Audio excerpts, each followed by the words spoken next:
Hi everyone, one more time here is also the segment of the psychologist और ये उसी segment में है जिसमें साइकोलॉजिस्ट का पार्ट है मनोविज्ञान का। और जो डीएसएसबी के लिए स्पेशली जो वैकेंसी आने वाली है उसके लिए काफ़ी इम्पोर्टेंट है और ये बुक उसी एग्ज़ाम पे टोटली बेस्ड है, जिसमें हम कुछ क्वेश्चन को देखेंगे। आप देख पा रहे हैं सबसे पहला question, just you are also the looking the very first question.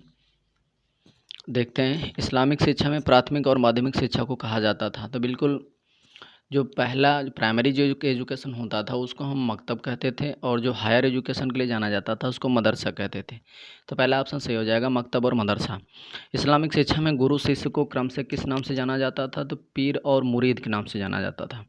यहाँ उस्ताद और शागिर्द मिस नहीं होता है, मुरीद और शागिर्द नहीं होता, पीर और मुरीद मतलब जो टीचर होता था वो पीर होता था और जो शिष्य होता था उसको मुरीद कहा जाता था। सूफी शिक्षा का मुख्य तौर पर निम्नलिखित सूफी शिक्षा का मुख्य तौर पर निम्नलिखित में से किस पर था? तो सादगी की पवित्रता पर था और शालीनता भाईचारा पर था, समानता सादगी पर था, उपरोक्त सभी पर था। तो सादगी की पवित्रता पर होगा। इस्लामी शिक्षा की शालीनता भाईचारा, इस्लामी शिक्षा का पाठ्यक्रम आधारित था। इस्लामी शिक्षा का पाठ्यक्रम कुरान की आयतों पर चलता था। जितना भी एजुकेशन सिस्टम था वो कुरान की आयतों पर, अरबी पद्धति पर चलता था। पैगंबर के अनुयायी मुसलमान, शब्द मुसलमान का अर्थ ही होता है मुकम्मल ईमान, और मुकम्मल ईमान का अर्थ होता है पूरा ईमान वाला, इसलिए पहला सही हो जाएगा। 47 में बिल्कुल देख पा रहे हैं, जो हिंदू धर्म है वो ब्रह्म दर्शन पर चलता है, मुस्लिम जो धर्म है वो धार्मिक शिक्षा पर चलता है, और जो सिख हैं आधुनिक धर्म पर, और ईसाई जो हैं जो सिख हैं वो कृषि शिक्षा के लिए, और ईसाई जो हैं आधुनिक शिक्षा के लिए माने जाएंगे।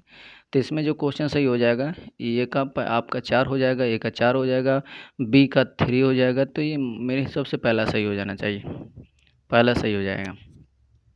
भारत में इस्लामिक शिक्षा का परंपरा कब प्रारंभ हुई? भारत में मुस्लिम काल में, प्राचीन काल में, ब्रिटिश शासन काल में। तो भारत में इस्लामिक शिक्षा काल मध्यकाल में देख रहे हैं, पूरी मुस्लिम शासन का ही काल था, इसलिए मुस्लिम जो है भारत में इस्लामिक शिक्षा का प्रारंभ काल मुस्लिम शासन काल से ही माना जाता है। मुस्लिम शिक्षा के संबंध में कौन सा तथ्य सत्य है? यह परंपरावादी शिक्षा थी, रूढ़वादी शिक्षा थी, धार्मिक पर आधारित थी? बिल्कुल इसमें सभी ऑप्शन सही हो जाएंगे। तो ये जो है मेरे हिसाब से इसमें से उपरोक्त सभी ऑप्शन सही हो जाएंगे 49 का। फिर इसके बाद आप देख पा रहे हैं कि मुस्लिम इस्लामिक शिक्षा से जुड़ा हुआ समुदाय निम्नलिखित में कौन सा था? मुस्लिम इस्लामिक शिक्षा से लगभग सभी लोग जुड़े हुए थे। तुर्क था, खिलजी था, तुगलक अफगान था, मुगल लोधी था। तो उपरोक्त सभी हो जाएंगे मुस्लिम इस्लामिक शिक्षा से। And after that here is also the another question. यहाँ पे आप देख रहे हैं बिल्कुल 51वां क्वेश्चन है।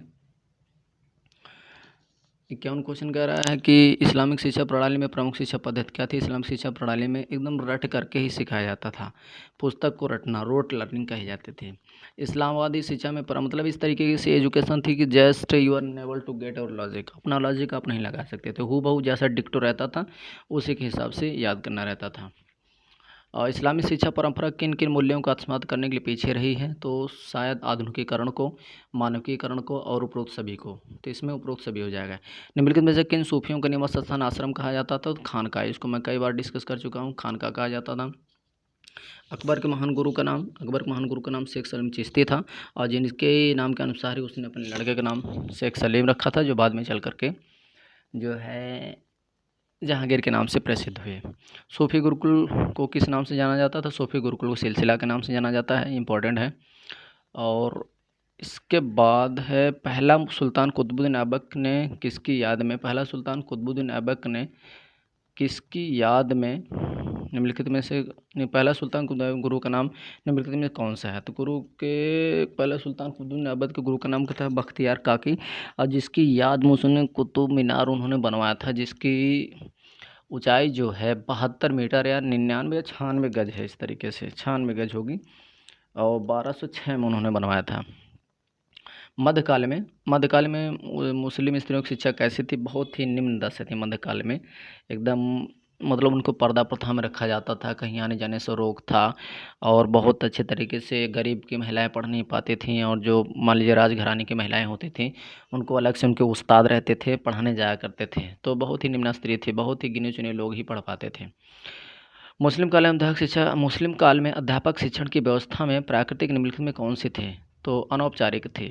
कोई नियम पद्धति नहीं, कोई नियम नियमावली नहीं, बस कोई एक मेथड अपना लिया, बस उसी पर चलते रहे, रटन पद्धति पर।